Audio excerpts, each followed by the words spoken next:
Kembali bersama kami dalam Selamat Pagi Malaysia dan seterusnya kita beri tumpuan kepada Kertas Putih Pertahanan. Sebuah dokumen yang bakal memberi tumpuan ke arah merangka pertahanan negara dalam memastikan Malaysia yang lebih selamat, berdaulat dan makmur. Dengan itu kita bersama dengan Encik Muhammad Yani bin Daud, Timbalan Ketua Setiausaha Dasar Kementerian Pertahanan. Terima kasih kerana bersama kami pagi ini. Terima kasih, Terence. Muka baru di Kementerian Pertahanan? Betul. Saya baru saja sebulan lebih join kementerian. So masih lagi baru, tapi alhamdulillah telah dijemput ke studio dan untuk memberikan sedikit penerangan berkenaan dengan Kertas Putih. Terima kasih. Ya, dan Kertas Putih ini adalah suatu dokumen yang bukanlah tebal. Kita rasanya kurang daripada 100 muka surat. Jadi siapa-siapa yang mahu menghadam Kertas Putih ini saya alu-alukan. Ya. Jadi boleh didapati di laman sesawang juga. Boleh didapati di www.mod.gov.my. Jadi kepada anda yang berminat, anda boleh terus layari untuk mendapatkan Kertas Putih ini. Namun untuk perbincangan kita secara mukadimahnya, mungkin kita boleh terangkan sedikit tentang apakah kandungan dan latar belakang Kertas Putih ini. Terima kasih, Terence. Kalau Terence masih ingat, Kertas Putih ini telah dibentangkan di Parlimen pada 2019, iaitu pada bulan Disember. Jadi seperti telah diberitahu tadi, ia adalah dokumen publik. Semua orang boleh akses. Nothing secret about it. Jadi tujuan Kertas Putih ini memang untuk rakyat Malaysia turut membaca dan memahami apa kandungan-kandungan yang terdapat. Kita mengambil masa lebih kurang setahun, Terence, untuk menyiapkan Kertas Putih ini melalui whole of government, whole of society punya approach, di mana perbincangan diambil memakan masa setahunlah antara agensi-agensi berkepentingan, termasuklah agensi-agensi dalam Kementerian Pertahanan dan juga agensi luar. Saya berpeluang pada masa itu berada di luar daripada Kementerian Pertahanan, turut menyertai perbincangan dan sebagainya sebelum kita dapat mengeluarkan Kertas Putih ini. Jadi Kertas Putih ini akan merangkumi 2021 sehingga 2030, iaitu akan melangkaui rancangan Malaysia ke-12 dan rancangan Malaysia ke-13. Apakah objektif utama Kertas Putih ini dalam merangka satu kerangka strategik pertahanan negara? Ia seperti yang Terence dah mention, ialah adalah menyediakan hala tuju strategi kerajaan dalam menguruskan pertahanan negara. Jadi dalam konteks ini kita melihat persekitaran strategik kita. Kita menilai, kita buat macam scanning lah keadaan strategik persekitaran kita, dan daripada situ kita juga melihat cabaran semasa dan cabaran masa hadapan. Dan dalam isu pertahanan ni, kalau nak tengok isu tahun 80-an, 90-an, tahun alah baru 2021 dan ke hadapan, semuanya berbeza. Jadi kita buat scanning dan daripada situlah kita sebenarnya cuba membawa satu visi baru. Kalau tengok di kertas tu, yang di depan tu, tengok tu, itu adalah visi Malaysia yang selamat, berdaulat dan makmur. Basically kena selamat dululah sebelum untuk menjaga kedaulatan dan mencapai kemakmuran. Itu adalah antara objektif yang telah dihasratkan dalam Kertas Putih ini, Terence. Jadi apakah strategi kita? Strategi baru yang diperkenalkan oleh Kertas Putih Pertahanan ini dalam rangka Malaysia yang selamat, berdaulat dan makmur. Strategi adalah yang kita cuba kemaskan lagi, iaitu pertama sekali kita cuba dari segi memantapkan aset ATM, iaitu dalam tonggak yang pertama, iaitu cegah ritang atau deterrence. Ini melibatkan pembelian aset-aset yang boleh membantu ATM untuk meningkatkan kesiapsiagaan dalam menempuh cabaran yang baru yang kita dah scan tadi dalam konteks strategik yang baru dan sebagainya. Itu adalah yang pertama. Yang kedua adalah pertahanan komprehensif. Ini adalah dalam konteks pertahanan menyeluruh, di mana tugas mempertahankan negara bukan sahaja bergantung pada ATM, tapi juga kepada Terence, masyarakat seluruhnya, penjawat awam, veteran dan sebagainya. Jadi dalam konteks ini strategi yang kedua itu, iaitu pertahanan komprehensif, kita kuatkan juga dan kita cuba aturkan melalui pelbagai program sebenarnya. Dan strategi ketiga adalah perkongsian berwibawa.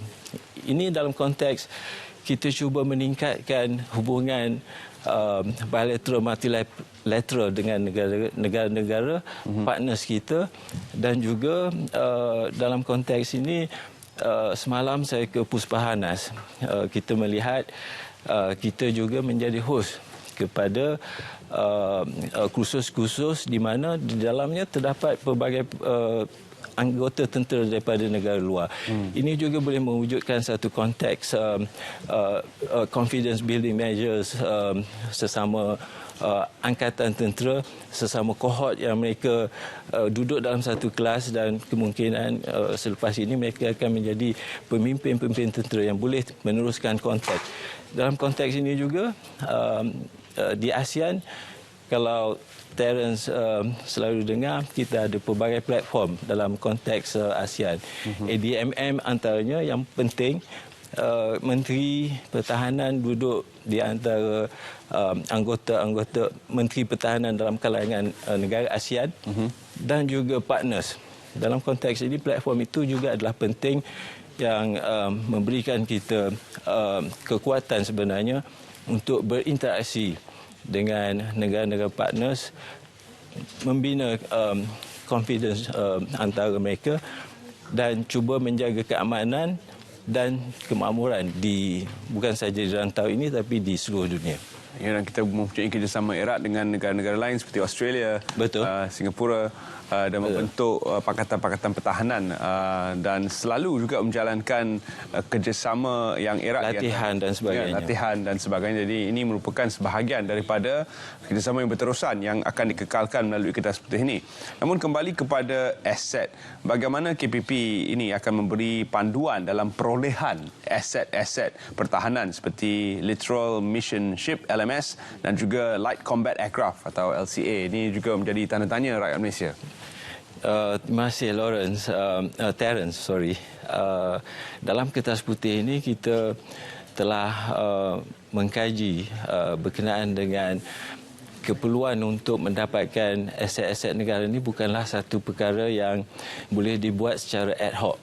So dalam Kertas Putih ini telah ditulis dengan jelas bahawa segala perancangan itu perlu dibuat secara long term.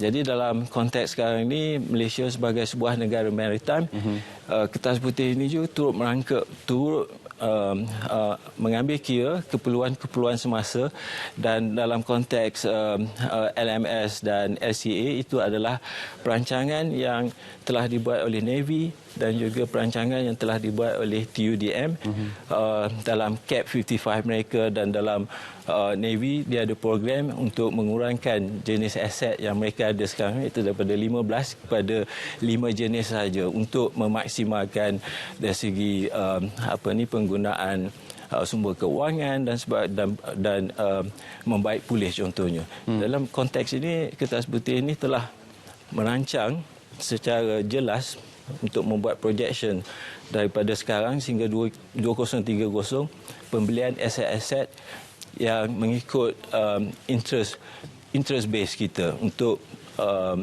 memprotek kawasan di Malaysia ini yang kita bahagikan pada 3 bahagian.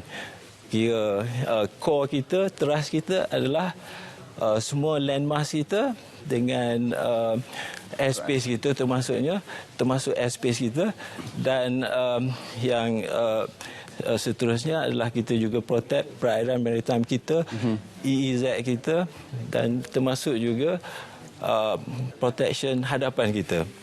Yang ini melangkaui kedua-dua yang saya sebutkan tadi, termasuklah interest kita di luar negara dan sebagainya. Maknanya yang perairan itu yang selalu menjadi kawasan yang paling sensitif yang perlu kita terus jaga dan pelihara. Baru-baru ini Menteri Pertahanan ada menyebut berkenaan dengan dasar industri pertahanan dan juga keselamatan negara. Adakah ia dokumen yang berasingan ataupun dimasukkan juga di bawah Kertas Putih? Ianya adalah sebahagian daripada hasrat Kertas Putih ini untuk mewujudkan dasar industri pertahanan dan keselamatan. Perkara ini adalah sangat dekat di hati Menteri Pertahanan kita, Datuk Seri yang saya rasa tuan-tuan pun tahu, beliau mempunyai business acumen. So dalam konteks ini memang beliau sangat cuba untuk menyiapkan dasar industri pertahanan ini secepat mungkin, dan kita akan cuba lancarkan dalam masa terdekat ini. Dan keperluan dasar industri pertahanan ini adalah penting kerana kita tidak mahu lagi bergantung kepada perolehan-perolehan kita yang 100% bergantung pada negara luar. Dalam konteks ini kita perlukan beberapa perkara lah untuk meningkatkan kapasiti sains, teknologi dan juga pembangunan modal insan yang perlu ditingkatkan lagi. Dan dalam konteks Kertas Putih ini kita telah merangka bahawa kewujudan dasar industri pertahanan dan keselamatan ini adalah sesuatu yang integrated dalam secara menyeluruh untuk memperkuatkan lagi pertahanan dan kapasiti kita mempertahankan negara. Jadi selain memuat turun Kertas Putih ini, apakah antara peranan yang boleh dimainkan oleh rakyat Malaysia dalam memastikan bahawa pelaksanaan KPP dan pertahanan negara ini menjadi suatu realiti untuk kita semua? Jadi sebagai dokumen yang publik, saya melihat Kertas Putih ini, there's a room for everyone to participate. Semua rakyat Malaysia boleh participate.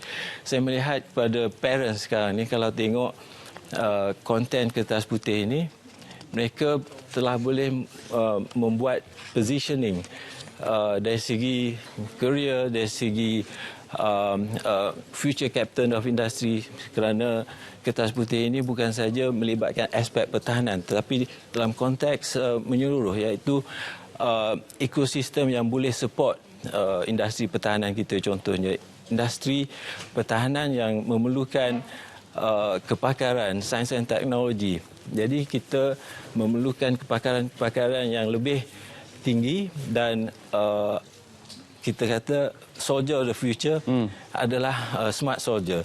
Kita memerlukan lebih ramai smart Alexes untuk join kita punya armed forces, dan juga turut menyumbang dengan cara tidak direct, iaitu berkhidmat dalam research science and research di makmal-makmal untuk membuat research dan sebagainya.